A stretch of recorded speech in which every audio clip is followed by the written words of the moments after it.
Happy Hump Day, I'm Heidi Glaus. There's a new book out that features a couple of St. Louis homes. The New York City designer who wrote it is also trying to shine a light on the incredible architecture around this city. So let's take a tour. He is a seriously talented New York City interior designer whose work has been featured on the cover of Architectural Digest, House Beautiful, and several others.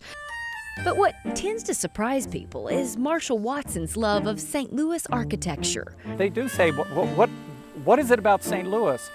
And I have to repeat over and over. I said it's the largest collection of great residential architecture in the country.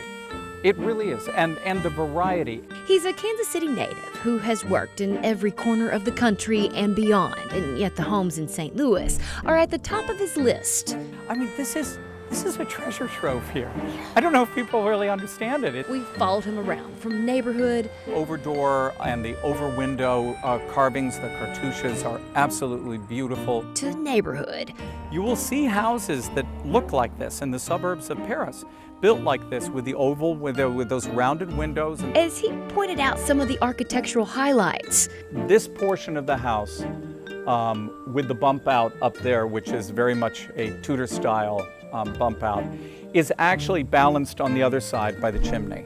Each structure had several qualities of elegance, the topic of his new book, The Art of Elegance. It's not a hoity-toity subject.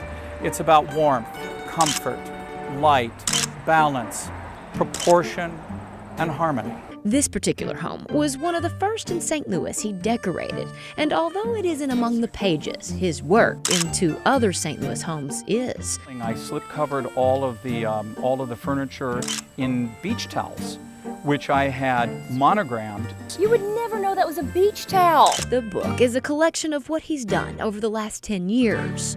But also, my book shows how you can have your own personal elegance from chapter to chapter in different styles. Every project that I show how I started, what I thought about it, what the story was, what the architecture presented to me. He also explains what the client's desires were. It is a beautiful hardback divided into chapters of different projects. For instance, you're right now looking at a California Mediterranean out of Salt Lake City. A reminder of what an incredibly beautiful place we live in.